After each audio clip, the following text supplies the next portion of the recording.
Okay, hi everyone. Thanks for being here again and for tuning in today. I'm really excited because I am talking with Kelly Butterfly and Christian Schena.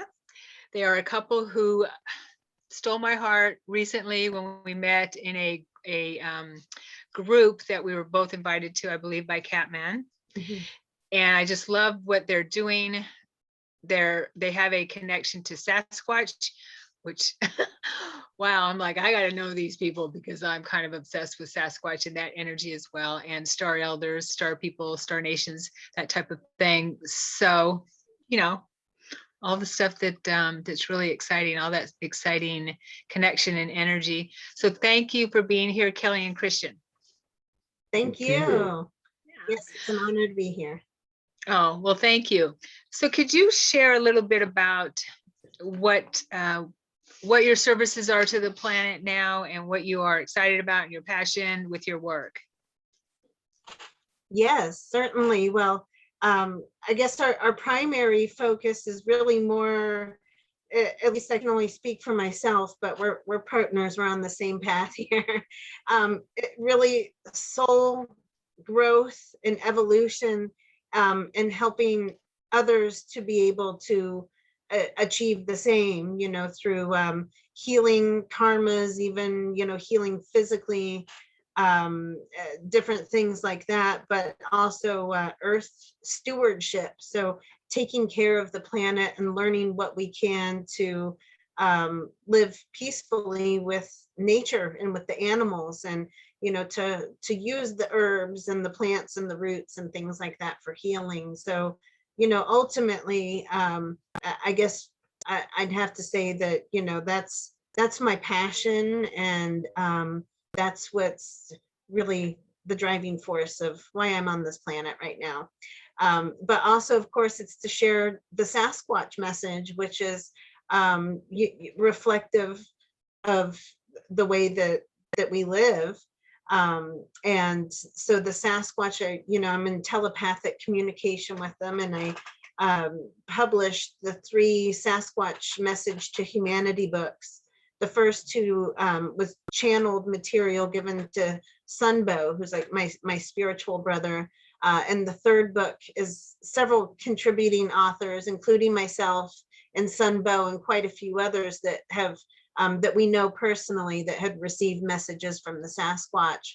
And so getting that message out there of who they are, our connection to them and our star elders, remembering who we are, having a deeper understanding of our purpose and our soul mission, and how to kind of work with the polarities of the planet. And it goes very deep. It's a complex subject, but all of this is, my passion, and what I'm living for is to share that information with others. To consciously co-create together in that vein. Exactly. Beautiful. You know what? I think I read your book and I didn't realize it until just now. I think I have your messages from Sasquatch. You wrote 3, right? Is that what you said? Yeah, 3 of them that were published. Yes. Wow. I wrote in the 3rd book, but yes. Okay. Yeah, I think I have it. I really enjoyed it. Thank you for bringing those messages through. I'll have to get the others too. Yeah. Yeah, thank you. And they're just so important, because the Sasquatch is the race. There are our elder brothers, and the race that humanity is going to feel more connected to, because there are more direct elders. They're mammal people like we are, and so many feel a connection with different races of beings, but the Sasquatch is more like us, and they can show us more of the natural way that we need to return to, because they're still connected with the Council of Star Elders, and they still know their purpose and their mission and what they're here for, whereas humanity forgot. So they're one of the best races to help us remember this. Beautiful. Thank you. Christian, do you mind sharing a little bit of your background and what your passion is in this world? I've been spiritually practicing probably since single digits. I was reading back in the 80s when it first came out on a limb, Carlos Castaneda. I was learning how to astral travel in my sleep at 14. Wow. Then I met a wonderful woman who I had a 30-year relationship with. And 20 of those years we spent going back and forth to a Buddhist monastery up in British Columbia. So a lot of my background goes back into Buddhism and walking that. I'd say in about 2018, life had crossed our paths together. We took a astrology class together by a friend who has since departed. And coincidentally, he saw it in us before, he kind of hinted at it towards each of us. But at the time, we were both in other relationships and very faithfully committed in those relationships. And then life comes together, and just as about when finally things opened up for both of us, our friend passes. Mm-hmm. He did, and but he's so much with us all the time. His name is Steve. And Steve, yes, so we're always, you can even see the room behind us right now. We inherited his whole library of astrology and all kinds of esoteric things. So he's like always present with us. And so that's great. But so Steve was kind of the human facilitator, helping bring us together in a way, but there were many other forces and powers behind it. Oh, so. Definitely. Yeah. And I attended my first Sasquatch conference in 2019, brought my didgeridoos, had a little vending table. I paint stones, spiritual art. And I remember then feeling this sense of, come on, don't you want to be a part of this? Don't you want to be a part of our community? And I remember just opening up myself then to that community. And when did I know? 6 months, not even 6 months later, we got together. And now That's we're beautiful. Co-creating. And now we're co-creating this vision and this dream. We put our hearts and souls into our message. Yeah. And we look to be the example of everything we hope to achieve in life. Beautiful. I love that. That's such a beautiful love story. Divinely guided to bring you two together. Yes. That's amazing. So I'm really interested in the Sasquatch story. Okay. I have to admit. So Kelly, how did you get thrown in or brought into the Sasquatch world? Do you mind sharing that? Sure. Well, it's, in hindsight, I see that there were signs coming to me since I was a child, but I didn't recognize what it was. But to go back to childhood now, to reflect on that, I could feel the presence of beings there that didn't necessarily feel like people, and I couldn't understand it. Like I knew it, I could feel like a male energy, and I knew it was kind of large, but I didn't, and I knew I was being watched. That was above and beyond anything else. It was just this knowing that somebody is in the room with me, but I can't see them. And so that, I guess that's how it kind of began. And I've always been sensitive to spirits, in cemeteries or at funerals and things like that. Spirits would make contact with me. And I was uncomfortable with this when I was younger. So I turned it off for a while. I was just like, this, too much. The ghosts are talking to me and I didn't want anything to do with it. I was too young and didn't understand. So, but later, as I was an older teenager, young adult, it kind of came back and I allowed it to. I wasn't in so much fear about it. I understood that, no, I know I'm experiencing exactly what I'm experiencing. This isn't in my mind. I'm not making this up. So this is a gift, and I may as well embrace it. So once I opened up to that, then I started receiving more. But it was in 2012 that I was really going through my spiritual awakening, really kind of digging into my roots, practicing Native American type culture and ceremonies, learning from some elders when I lived in Arkansas. And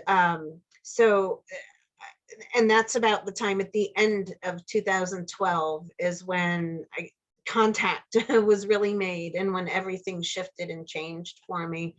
One evening I was visited by, there was a UFO, there was a spaceship outside of the house, which I could feel and sense and see the light, but I was unable to actually get up out of bed, which I wasn't sleeping. I had just gotten in bed. But I wasn't able to move. I was frozen. And but I knew what I was experiencing, and a Sasquatch and an ET man that looked very human-like, but not exactly. You could tell he was definitely a star person of some type. And they visited me and reassured me that, you know, this is a time that I've been waiting for, you know, that basically this visit is for my highest good, and also kind of reaffirming that, yeah, my life is pretty much changing from here on out. You know, but so where I could have had fear there, the energy that I was receiving from both of them was so calming and loving that I really didn't have that fear. But I also felt that, you know, they were extracting some eggs or sourcing my DNA in a way. And so I was aware of that, even though I didn't understand exactly what for, but it was kind of like, okay, now's the time. That's the real feeling that I got from it. And then from that, that's where my communication with the Sasquatch really started and blossomed from there. I was spending time in the woods in Arkansas, just anyway, in nature, but also discovering so many things that it's hard for me to even put into words, but just really very deeply experiencing nature. I was finding all kinds of ancient artifacts as well, and so it was really kind of connecting me with this energy and this history. And so that's when my Sasquatch guide George approached me. Actually, that's when I really met a guide with a name and one that I could communicate with. And he said that he's been with me since birth, and you know, that he was there when I was born, and we basically grew up together. And he's really fun and jovial. He's a jokester, you know, and he's like, I guess, my kind of personality. You know, he really is kind of like a brother, and we get along well. I can feel his happy energy, or his joking, you know, even you can almost say sarcastic, almost kind of nature. And so that's when it really all began, was end of 2012, 2013. And it really changed my life. I was with a gentleman that's an author and on Sasquatch subjects too. We came together through the Sasquatch. And then we moved out to Washington together, and more happened since then.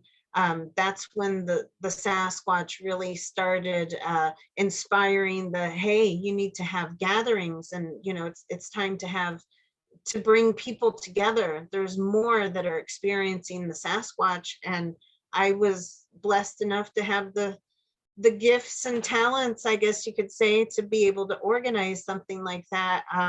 You know, but they have guided it all the way. They told me the date and the place to have it, and all of the presenters and facilitators that are to present at workshops and things, they come to me. I don't even have to seek them out. They come to me and say, hey, the Sasquatch told me I should contact you and see if I could share this. And it's, just always in beautiful alignment.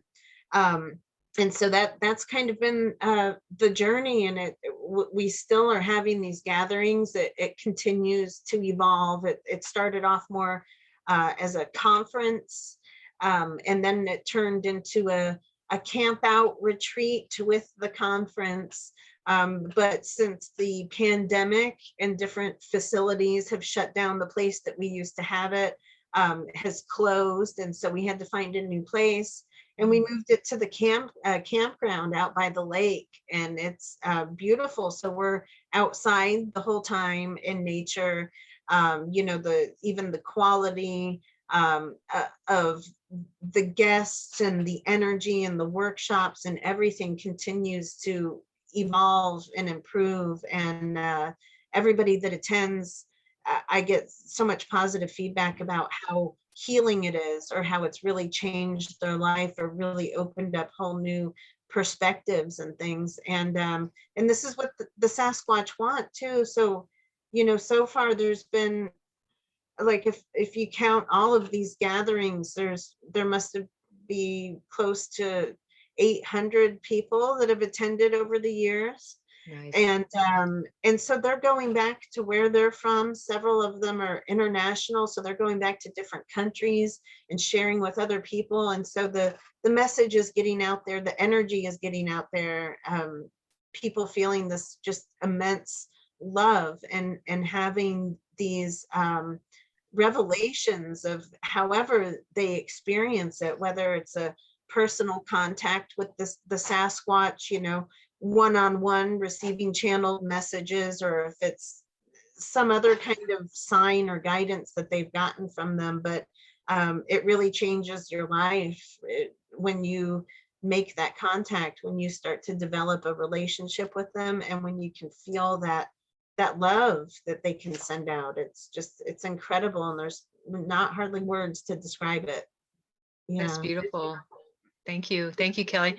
So your event, we were talking a little bit before we came on. Their next one is kind of tentatively scheduled for May, right? Around there? Yes. Well, so we used to have them always Labor Day weekend, which is the beginning of September. And now we are continuing to have something similar that weekend, which last year we called the Soul Tribe Reunion. But the larger Sasquatch family reunion, that's the larger event. Last year we had that Memorial Weekend. And so at this time, that is basically what we're planning on doing, but I'm always following the guidance of the Sasquatch. So right now it's kind of questionable if it's going to be that weekend or the following weekend. I'm not sure why. Maybe maybe there's a weather event coming. I don't know, but I'm sure that I'll get the clarity on that soon. So okay, great. Yeah, I Christian, then I want to ask you a question after. I want to share my experience with the Sasquatch was telepathic as well. When I was in the woods walking my dogs, and one day, and I really didn't have any connection. I mean, I knew they existed in my heart and soul, but I didn't really seek them out or anything like that. And I was walking my dogs in this place that I go a lot, and I felt that a telepathy of a I just knew it, in my mind. I could see a Sasquatch leaning or back on his haunches, looking at me through the woods, and he sent me a message, look at me, turn and look at me. And I looked at him, and it was just, and when I saw him, it was just the most loving feeling that I had from him.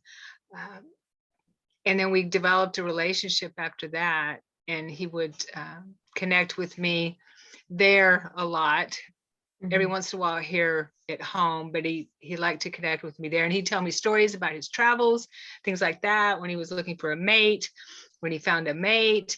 And he was a young male, and he showed me Oh, I'm getting emotional talking about him. I haven't connected to him in a long time. This was about 12 years ago. So it was around the time that you were connecting to yours, right? Yeah, yeah. Yeah. So it was amazing. And he showed me gave me a vision of he and I sitting in the woods together, and he as a Sasquatch and me as human with his arms around me. And I'm leaning back on him with this, this really safe cuddling feeling. I can't describe it. Like you said, it was an amazing experience. We connected Yeah. like that for probably a couple years, but I can connect to him anytime, just like you connect to yours. Yes, that's Yeah. beautiful. Yeah. So Christian, what is your interest in Sasquatch? Are you also a experiencer? I've had Sasquatch experiences. Oh, nice. And what helped me a lot was actually a Buddhist meditation practice of sitting out in the night. I had two experiences where each night I sat with a friend, and it was around November 2019. And we're out in the woods here in the area, and we're looking up at the stars. It was a beautiful, clear night. And to our left, just above over the trees, was this what looked like a red star. And we're asking ourselves, is that Mars? And we're looking, well, what's that doing there? And before we knew it, we both started seeing it bounce back and forth, literally start going like this. And it came down into the trees like that. And what I did was I went into a meditation practice of soft focus, where you let your eyes go off focus and you start seeing double of everything. So I started doing that and going into a deep meditation, and that one star became two eyes.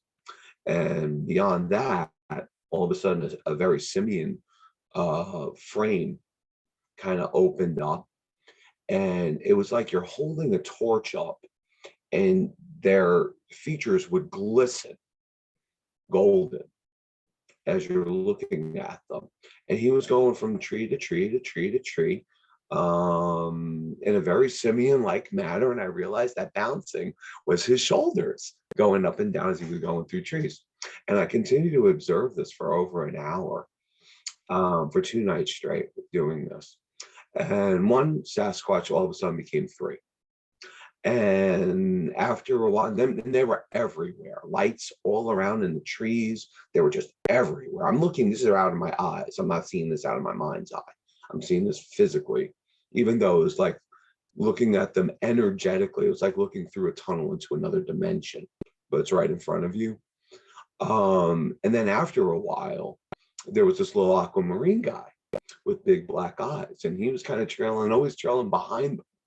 And like I said, this was just going on for about an hour, hour and a half each night. And then I had another experience a couple of nights later where I would do that again with the stars and just look at it, just kind of go off focus. And this time I didn't let it go down into the trees like I did the 2 previous nights. And that time the sky kind of went away, and I was in a room, and I'm in a chair, and there's a door to my right, and then right in front of me there's a glass in the wall, and the aquamarine guy is on the control deck, and the Sasquatch guy is at the door. And immediately I got the sense of a couple of things. One, if I needed to be there, I'd be there, and not here. I need to be here. Let me go back here.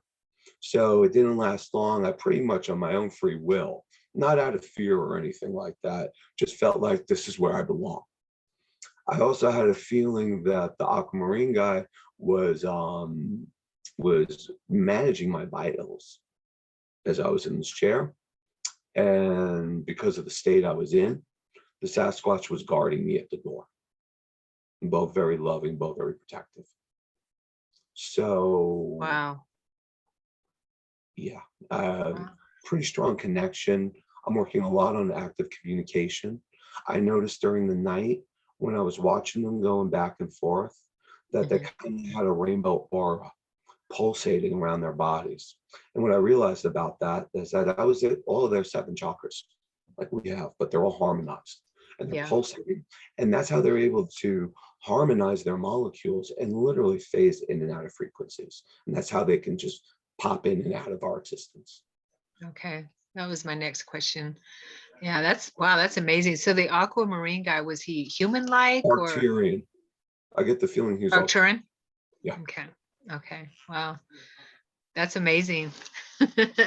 You know, I asked my guy, how come you don't appear to me in physical form? You know, why is it just through telepathy? And he said that in, you know, the next dimension, he said because it would scare me and freak me out too much. Mhm. Yeah, which makes Yeah. sense. It does, yeah. You know, because even when we think like, oh, I'd love to see him and I'd be prepared, you know, the reality is, yeah, if you saw a giant hairy person right in front of you, you'd be a little like, woo. Probably faint. I would faint, I'm right. sure. Like when Or when worse. I first met George, it was through my mind's eye, but it was also so physical. It was in the woods, and I could see him perfectly because actually when he approached me, I had my eyes closed and I was singing. I was singing a song, and he approached me, and I could see him perfectly, and I just continued to see the song because I was just like, wow, you know, experiencing him with my eyes closed, but every detail and wrinkle and hair I could see. And then I opened my eyes, and he was there just like I had seen him, except he wasn't there. It wasn't in the 3D, but it didn't change my vision of him, and my third eye didn't change. And he was still very much there in front of me. I could like feel his breath. I could feel his warmth as if he was right there, and see him with the third eye, but there wouldn't have been anything to touch, you know? So yeah, it's different lenses of perception. Right. Just a different, like you said, just a different frequency, just a little bit of frequency off, or, you know, spin off. Yes. Right.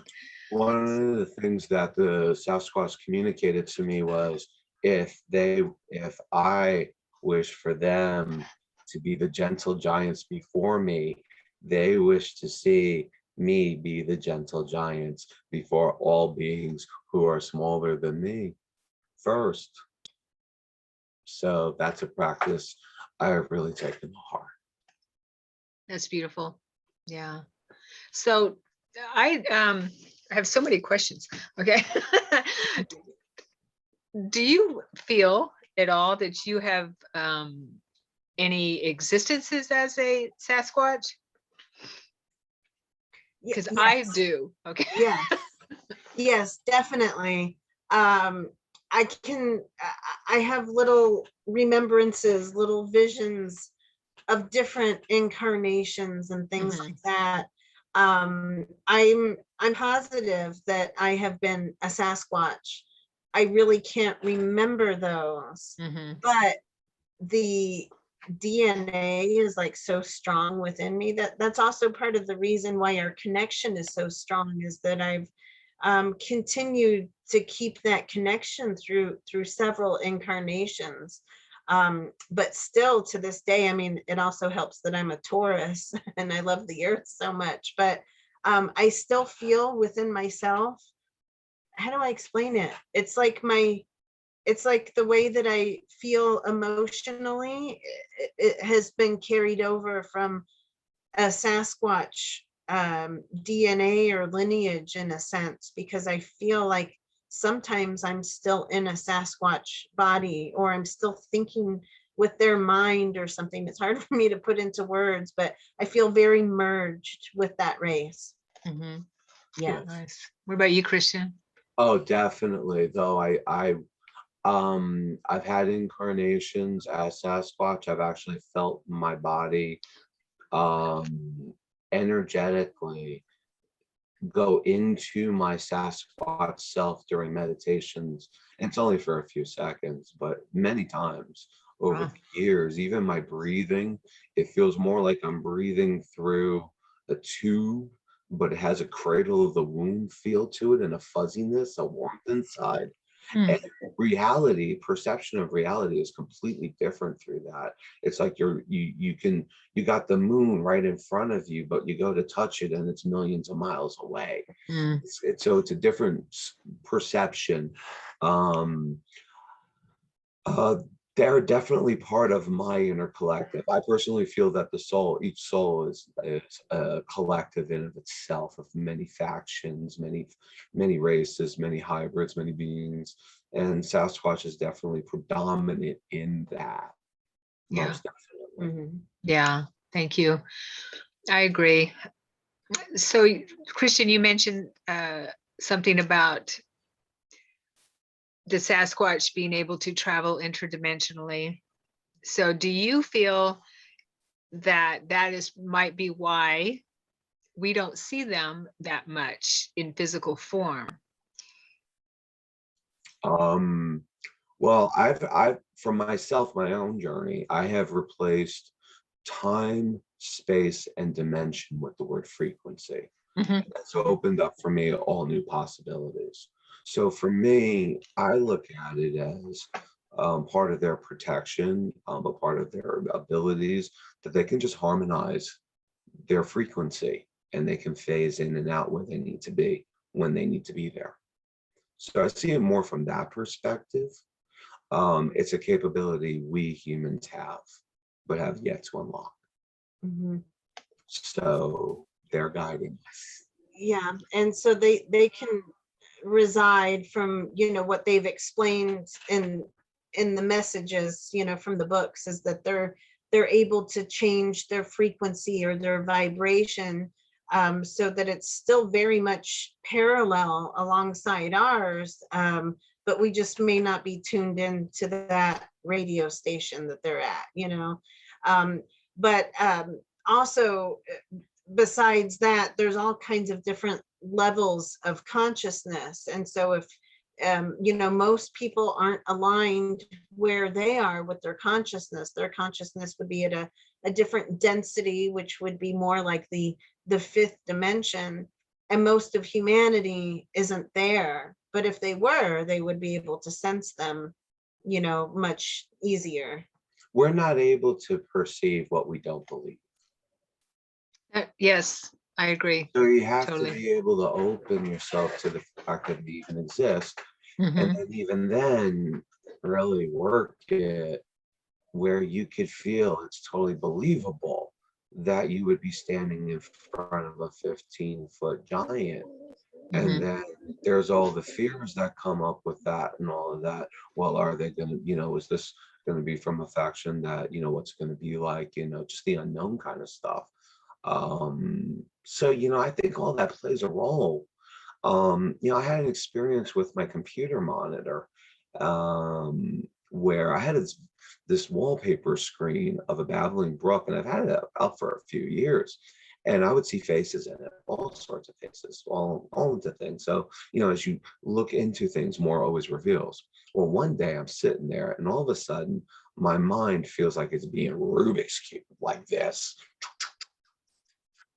And then all of a sudden, boom, right in the middle of the stream, I see the Sasquatch face appear. And there's no way I can unsee it at that point. 1 minute later, my video card blew out and I had to replace my video card.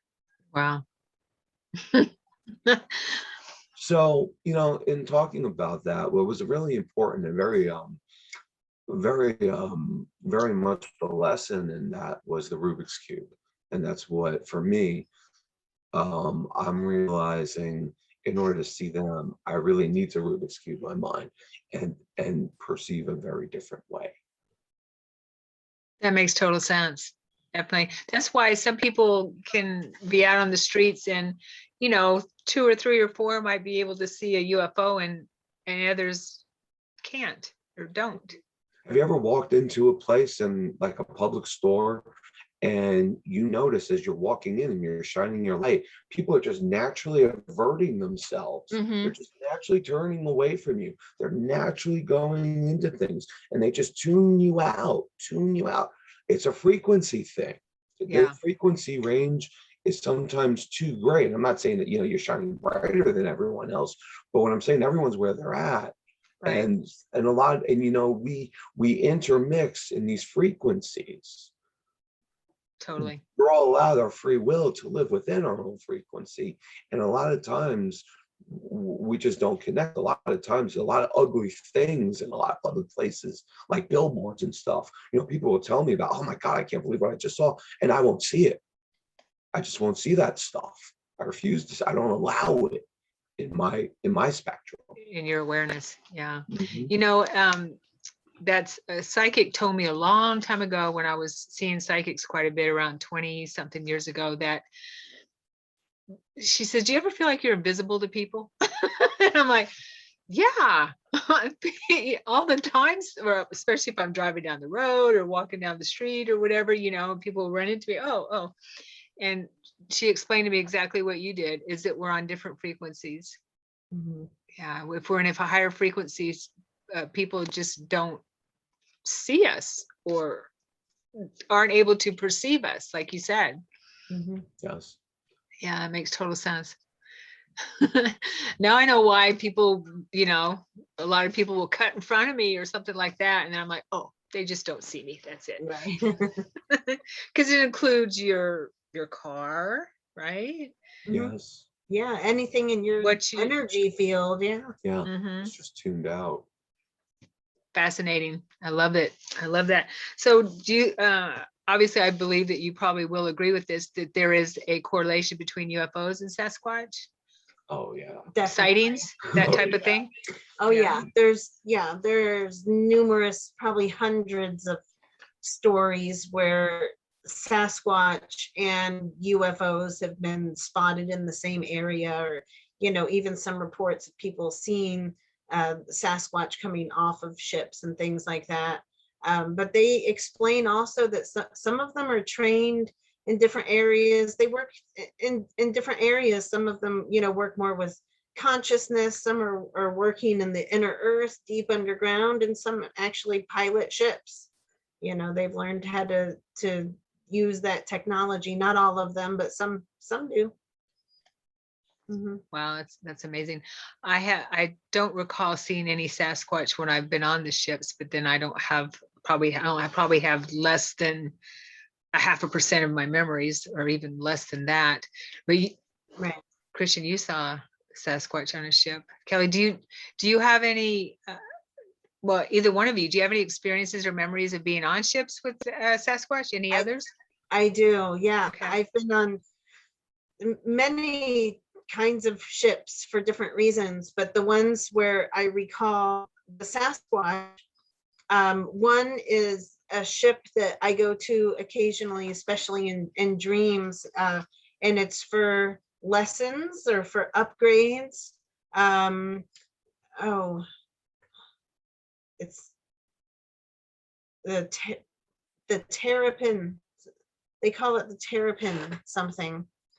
But a lot of the lights. That's the name of the ship? I'm sorry to interrupt you. That's Yes. Oh, okay. Or that's Okay. what it's nicknamed or something. But this ship in particular, I really remember because it reminds me of you and your background right now. It's like it's these blue. It's blue. It's like LED lights. It's like the bluish purple LED lights, and I see a lot of that around. And I can recall a room with almost like theater seating, and there's others, and we're watching something on a screen. And so I've seen some Sasquatch learning with us on occasion, and then like visiting different rooms for different technologies, and I've seen a couple Sasquatch, but usually it's other races more than Sasquatch. Also my home ship, which is called Venus. I don't think it's the planet, but now I'm wondering things. But they call it Venus, right? And it's a ship that actually my higher self pilots. So, but when I went to go visit that ship for the first time, when they really welcomed me home, it was a really beautiful experience. And all of these beings came, and there were several Sasquatch there, and there were several races of beings that I've never seen since, like really strange looking. You know, I wasn't in fear or anything, but I remember thinking, like, what kind of creature is that? You know, I couldn't even identify it with like a animal kind of thing, just very strange beings. But Wow. yeah, and so and then there was some typical, like I remember seeing a mantis being, and there was some reptilian beings that were real loving and friendly. So there were many others, but there were others that were just like really bizarre, like they were wearing masks or something, you know. But yeah, so I So can as not to recall, freak you out. yeah, but I can recall the Sasquatch on I guess what I call it my ship, my home ship, Mhm. Venus. Mm. Mhm. Beautiful. Yeah, I've seen some crazy beings on the ships too, and I believe my conscious mind will not let me completely see their face sometimes, because Yes. it's just so I'm they're my higher self and my beings are very kind, and where it's a slow process Yeah. bringing back those memories. It sounds like with you guys too. So do you feel that there might be different uh, levels or species, I don't know how to say it, of Sasquatch, some that are, I mean, I feel that there's definitely some that are elders, that type of thing, where they're very wise, and that just like I believe the ones we're talking about, Mhm. right? Do you feel that there might be different levels where some are Definitely. more base?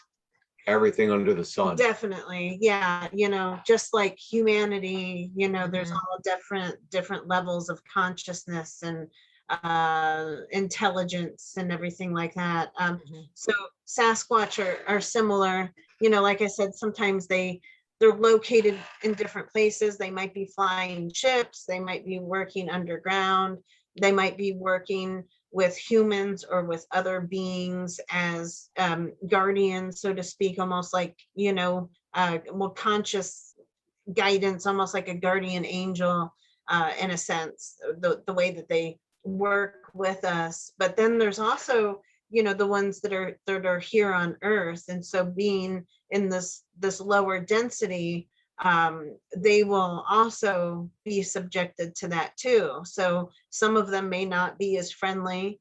You know, in general, yeah, we kind of ran them off. Humans did, or we were once joined together in both of this higher understanding, and then, you know, humanity kind of took over. They had to be more careful with where they're seen and even how much they reproduce. You know, they don't reproduce nearly as much as they used to for safety's sake and things like that. um, so, you know, there's all these different hybrids and all these different levels of consciousness in the Sasquatch, but then there's also all of these beings that people assume are Sasquatch because they're large, hairy beings, but they're not really Sasquatch at all. There's many different hybrids that have been created by, you know, different races of beings that want to do these for their own agenda, you know, create these different races Mhm. to serve whatever their agenda is. And so, you know, a lot of people hear all kinds of stories about Sasquatch that might have hurt and killed and kidnapped people and things like that. And that's quite possible. You know, certainly they're able to do these things, you know, because they are at these different levels of polarities and consciousness and things like that. But a lot of times it's not Sasquatch at all. It's just assumed that because there was something they can't identify, and so they put it in this category of this unknown. It must be Sasquatch, you know. Oh, that makes sense, because it's just a big, hairy Sasquatch looking footprint or something, or what they saw Right. makes them think of a what they call a Bigfoot or a Sasquatch. That makes sense. Yeah. Yeah, it bothers me when I hear stories like that of some big hairy creature that they assume is a Sasquatch is, and I mean, but I believe I've saying is there's different frequencies, just like different people, or I didn't even, but I did about it that way, or I understand. My internet is still. Yeah, it's kind of choppy on this side. Okay. I wonder if it's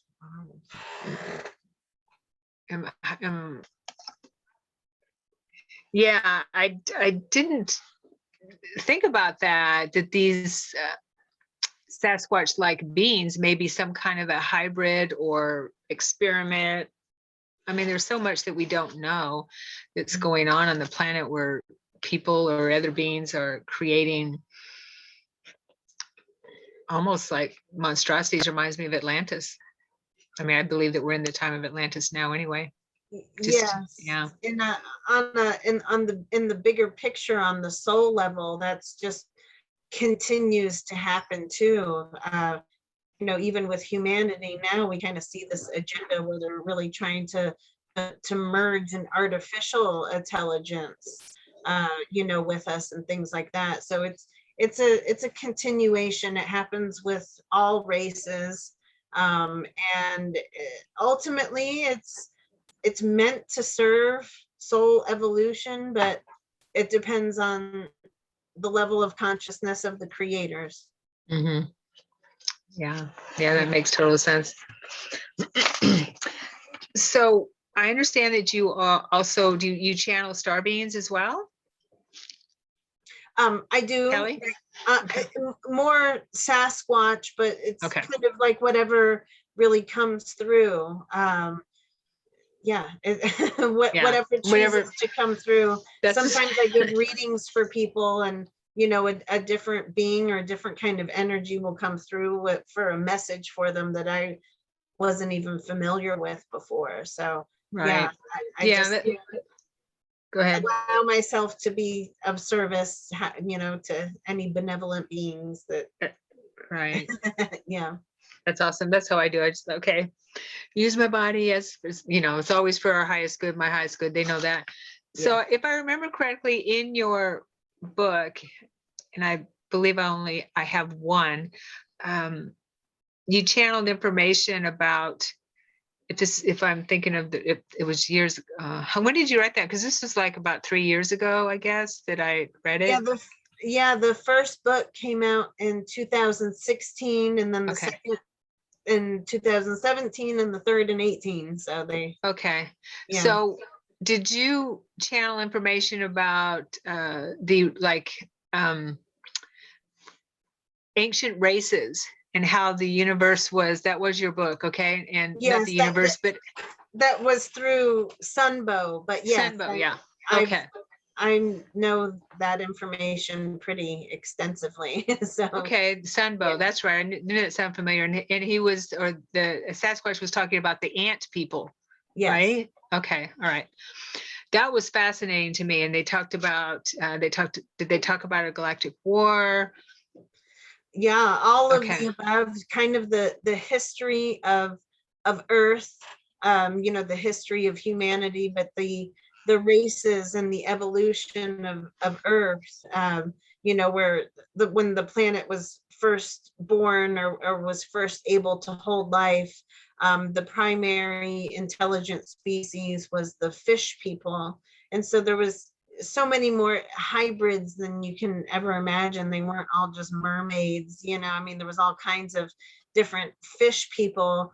And then after a very long evolution, it was the ant people, and then the reptilian, the reptoid people, and then the bird people, and then the mammal people, and the Sasquatch were the first mammal people. But yeah, the history of what they have to share talks about, you know, the 5 different mass extinctions that the Earth has been through. before us, and basically that's what they want to really help us to prevent right now, because if we don't shape up, that's where we're headed. Yeah, but things seem to, anyway, the message I keep getting though is that, you know, we've already won, we've already succeeded. But of course it's not over yet, you know, so the earth is going to experience a lot of changes, and we're going to experience a lot of changes with her. Definitely. I keep getting that same message that we've won, or well, there's no way around it. We are ascending, so we can either ascend with her and do our work and ascend with her, or not. 'Cause I don't, what I understand is there isn't going to be any cataclysms this time around, is what I understand. Yeah, like before. It doesn't need to be that rough. Right. Yeah. Right. What about you, Christian? What are you getting on that?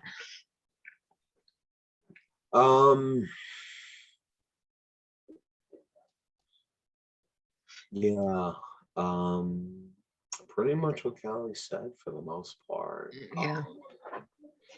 You know, I feel like it's all hybridization at this point, you know, and that all realities are going to exist concurrently for different factions, and that we chose the spiritual faction, but there will be other factions as well. And you know, that hybridization may be further pronounced in how our factions create in this world.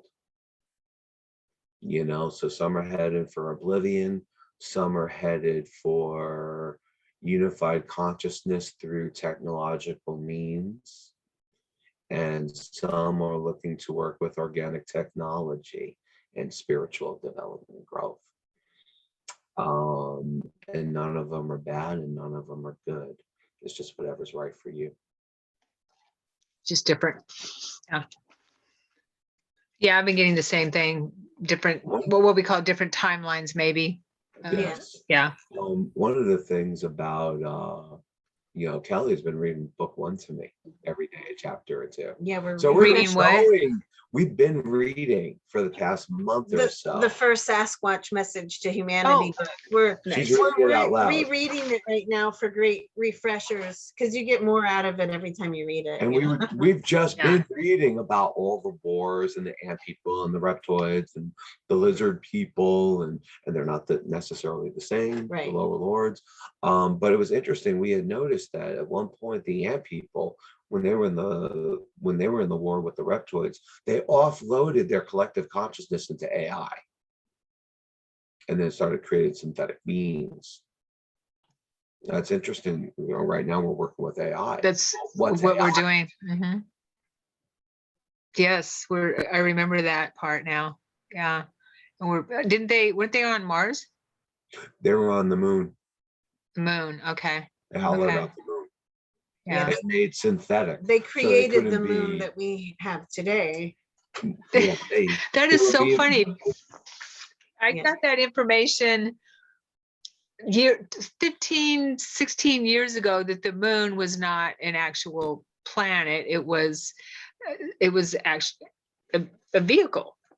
Yes. And now all this information is coming to light, that I saw it being hauled over here. Wow. Yeah.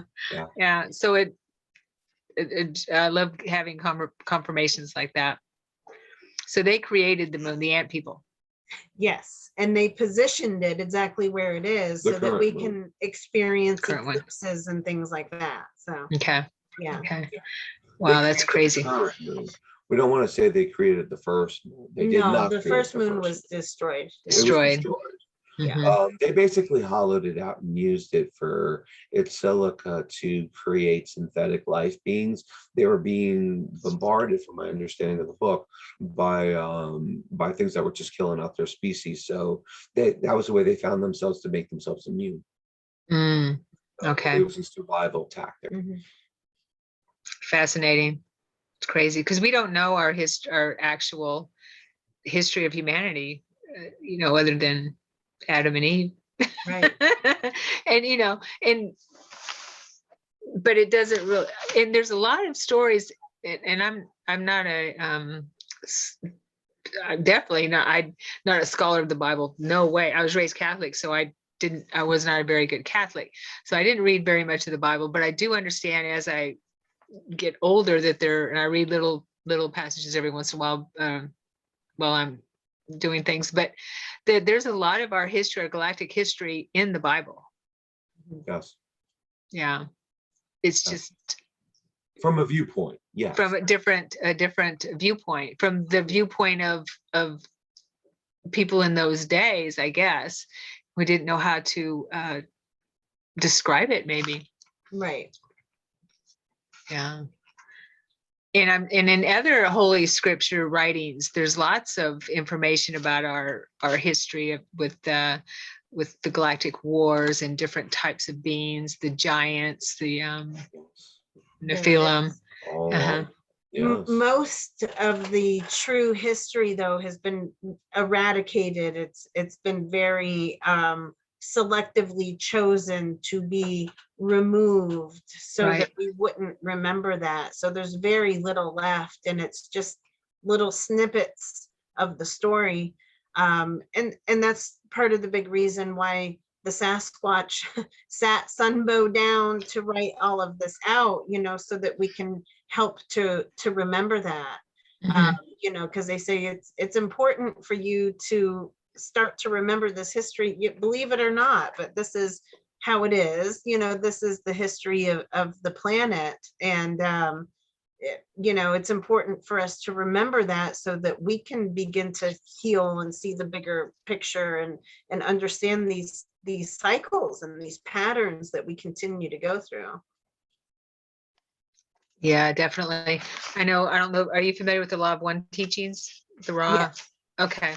And they talk about the wars there and how it was such a huge, I don't even know how to explain it, during the when the planet Tiamat, I guess, exploded or was collided, and Mars was pretty much destroyed, how it was such a huge trauma for for humanity and all the beings that were involved in that it took a very, very, very long time to untie that knot of trauma they talk about. Yeah. So that's been hidden from us. All that's been hidden from us. Yeah. Like you And say. Yeah. And we're still carrying all of that Mhm. trauma and all these karmas from different lifetimes and different planets and things like that. And we don't know where they're coming from, or we don't understand why, we have these connections or these ties to things or continue on these patterns. But that's, but we also don't like to go there because it hurts and it's like, it's uncomfortable. And so we don't want to explore that deeply, but Mhm. that's the purpose of being here. Yes, totally. Yeah. I know. Most I know. definitely. Yeah, when it started coming up for me, it's like, gosh, I like you say, you don't want to go there because it's just so traumatic. But Mhm.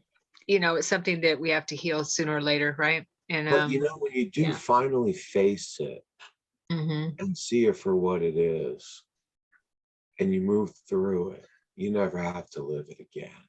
Right. Right. Totally. I've been on a journey for about 2.5 years now, more like 3, where I decided I was going to openly cry.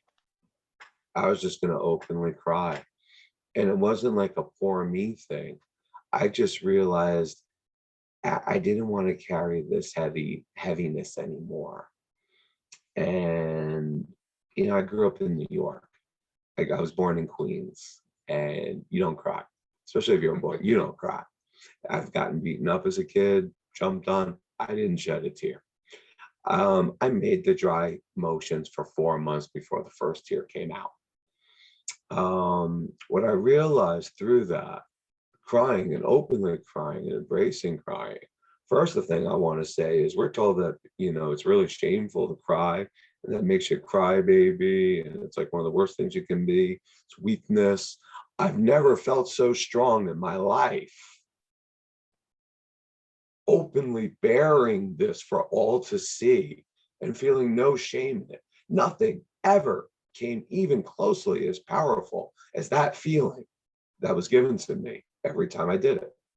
I also noticed, because I didn't cry for like poor me, like I said, or anything. It was more like expressing the utter disgust of what I emotionally put myself through as I tried to work out what I perceive in life.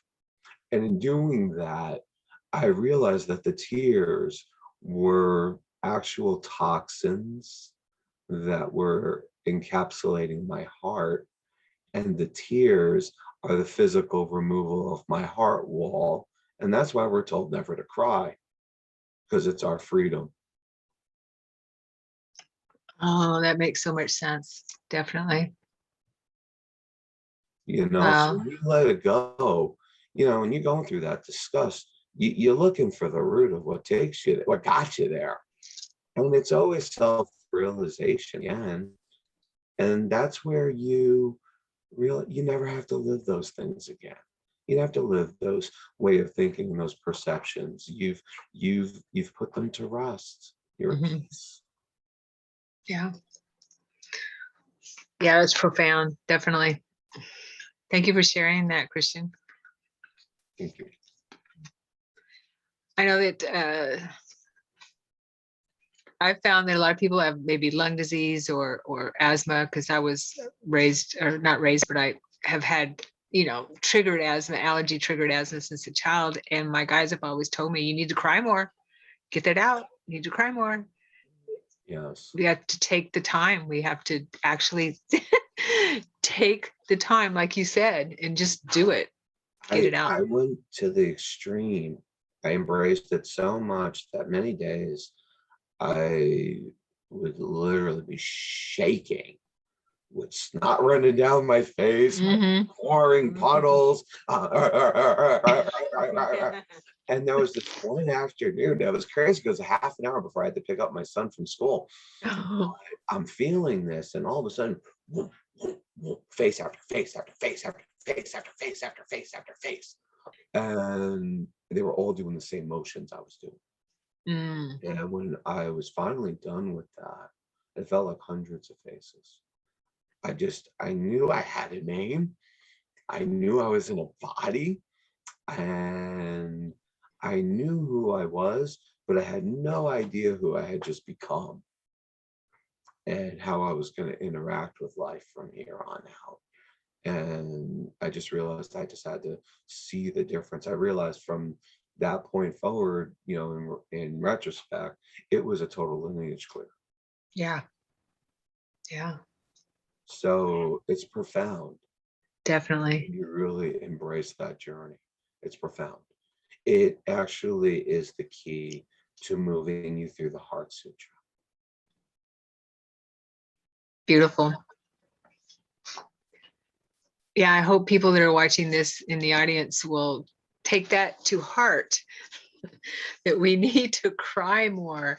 We definitely need to cry more. Thank you, Christian. It's especially the male population are not taught to be able to cry, or taught to be not cry. I'm just so flustered right now. So yeah, it's sad. It really is. It's very sad. And a lot, even women, I mean, I'm one of them that it's difficult for me to cry in public or anything like that. If I'm, for whatever reason, if I'm grieving or something, I'll tear up. But when I was grieving for my parents, I would really sob in the shower. No. Not in front of people. Oh no, I don't want to break down in front of people. Yeah. We're taught that. And we're taught that, and it's part of the subversion. Yeah. Totally. Yeah. Right. Keeps us from connecting It totally here. it keeps us from liberation. Yeah. How can your heart be as light as a feather when you carry all that pain? All that pain, definitely. Whew, goosebumps up and down. Thank you so much. It's been so much fun talking with both of you. Thank you for being here. Thank you. Thank you. Yeah. Thank you. It's been wonderful. Yes. Please share your information with everyone. I will have it in the description down below, but please share your information. Sure. Okay. Well, the books published is the Sasquatch Message to Humanity, 3 different books, and there's all you can actually read them for free on the website, or you can order copies on Amazon. But there's all kinds of publications and information and other articles kind of on these subjects at www.sasquatchmessage.com, videos and everything like that. And the website that we're using right now for our sacred Sasquatch gatherings and the Sasquatch family reunion is www.sasquatchfamilyreunion.com. And so there's some updates about upcoming things on there. We're going to have a virtual summit, or virtual, what am I calling it? A Sacred Sasquatch Symposium on 2/22/22. Ooh, Yeah, they that'll be guided. It's an easy one to powerful. remember too. Yeah. So we'll have an online thing. The following gatherings will be, next year in late spring, and then in late summer. And it's not one that I'm personally putting on, but next month we're going to be attending the Galactic family reunion in Albuquerque, New Mexico. The Ooh. Chenos are putting that on. Yeah. And there's going to be several facilitators there that are regulars at our gathering, at the Sasquatch family gathering. So it's truly a family reunion. The facilitators are going to be sharing different activation codes and things like that, and lots of healing modalities and all kinds of things offered. So we look forward to participating in that, and invite anybody else that can come to share that experience with us. Come all are welcome Yeah. and loved. Welcome home, family. Right. And when is that again? What is He that said, again? that is November 12th through 14th. Oh, okay. So it's this year. New Mexico. Yes. Yeah. Okay. Albuquerque, Old Town Albuquerque. Yeah. Old Town. Okay. Well, I'll definitely be at the 2/22/22 symposium that you have, and I will. I'm pretty much 100%, 99% sure I'm going to be able to come to your gathering in May, or whenever Oh, around Oh, that'd there, be awesome. since we're not that far, but I want to anyway. Thank you so much. Do you have, Kelly and Christian, do you have any words of wisdom? I mean, you've already given us so much, but maybe how to connect with Sasquatch for people that want to telepathically, or just in general? Yeah, well, I suppose I would say that make it an inward personal journey. It's best to connect with the Sasquatch when you're alone, and when you maybe being in nature certainly helps. I would encourage that, but it doesn't have to be that way. You can connect with them in meditation, but just talk to them. They don't want to be prayed to, but just talk to them as if they're there, because they are. And you can connect with their collective soul at any time. You can let them know that you wish to connect with them, or that you would like some kind of sign from them, and they might connect to you through your dreams, or through a meditation, or through, you may be one of the lucky ones to get a physical sighting. Like a lot of people experience that and then don't know what to do with it, but it still changes their life, and they can't stop thinking about Sasquatch until they start learning more.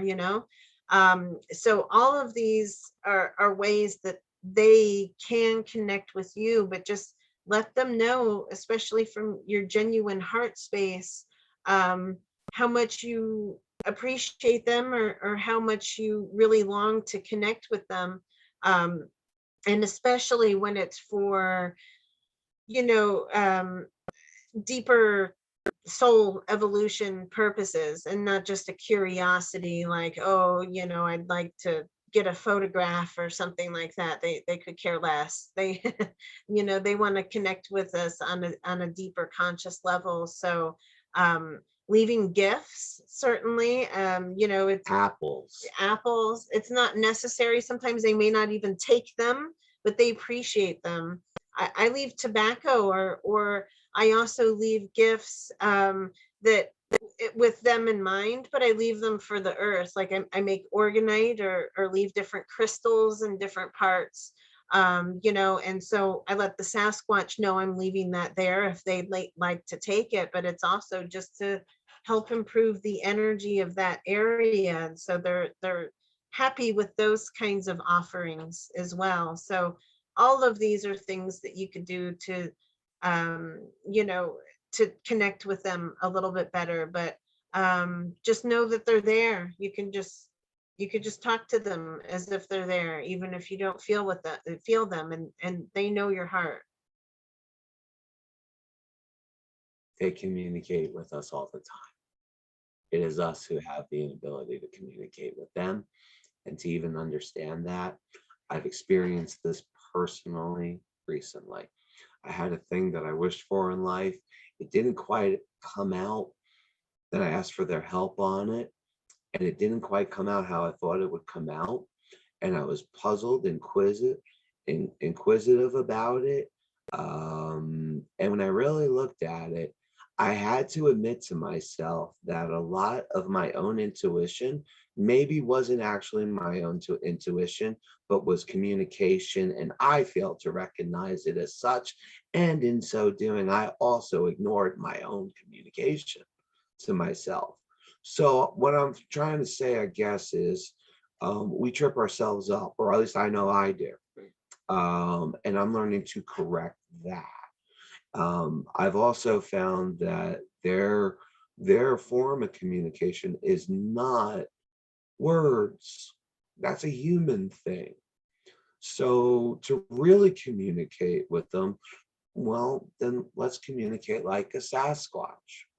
And what I've been able to feel out of that is we look at the imagery in our mind, the symbolism. And in that, there's always a vivid point, and that you're drawn to within that imagery. And there's a feeling associated to that vivid point. That's communication. That's how all life communicates. That's how the bugs communicate. That's how the animals communicate. That's how the trees communicate, and the grass, and the elementals, and the Sasquatch. So as we bring ourselves into that world, that opens up for us, and then the communication will really open up as we open ourselves to that. Yeah. Perfect. Perfect.